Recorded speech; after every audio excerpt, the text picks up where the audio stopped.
So you went in there, you laid down that murder game, and you scored them digits, dog. Up top. Actually, no. You see, we live in an era where people basically live on their phones. They'd rather text you than talk to you sometimes. I remember when I was a teenager, getting a girl's number was like fucking score. You had to have mad game or just be really hot or something. But now, like, everyone has everyone else's number because why not? We're also connected anyway. But you got the number, that's okay. We can work with that because we have texting. Texting is awesome because it's somehow both impersonal and intimate. It's not quite like instant messaging where you're sitting at the computer and there's a whole bunch of shit on the screen and all of a sudden a little message pops up at the bottom. When you get a text, you literally have to stop what you're doing for a second and pull that shit out and actually read it. And if you want to respond, you have to pull your phone up and stop what you're doing and sit there and type out your shit. So you digging this girl, you manage to get her number. What do you do now? Okay, the first rule of texting is to not be a lame Lance. And if you don't know what a lame Lance is, you should go check out my boy Trey Mo's website, lamelance.com.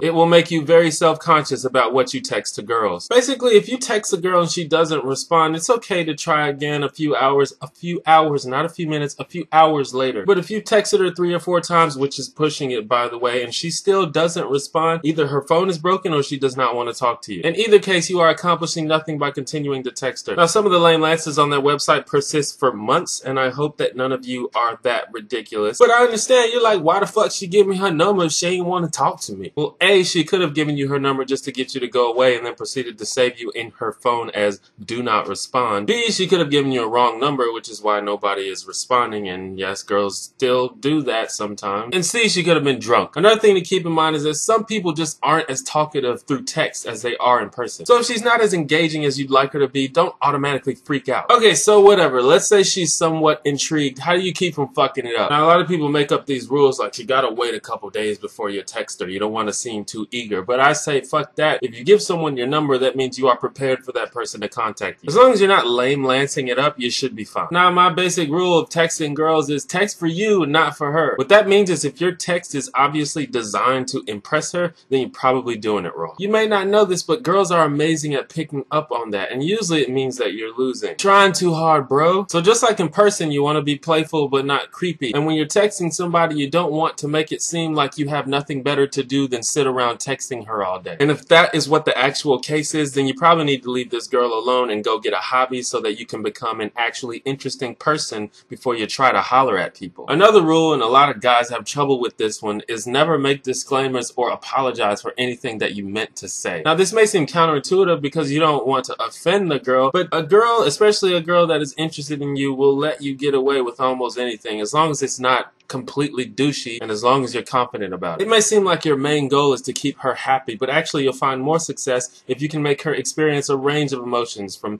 making her happy to making her nervous to making her think. It makes you seem more intriguing and more mysterious. Girls love that shit.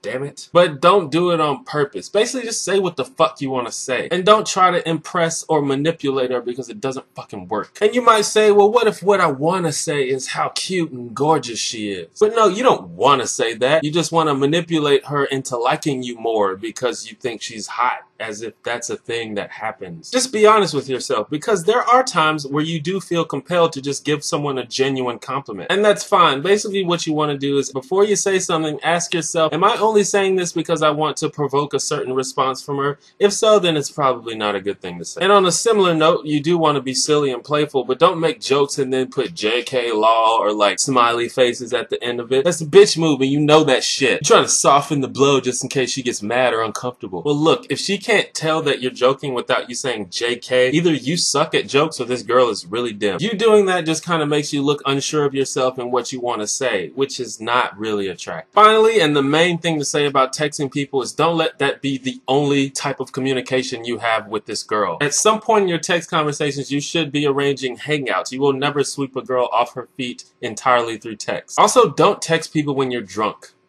It's never good. Fourthly, don't ever approach someone by walking directly in their face like this. Come at an angle and give them some space, man. Despite what the movies tell you, you don't have to cock guns before you shoot them. Feminists in the 60s and 70s never actually burned their bras.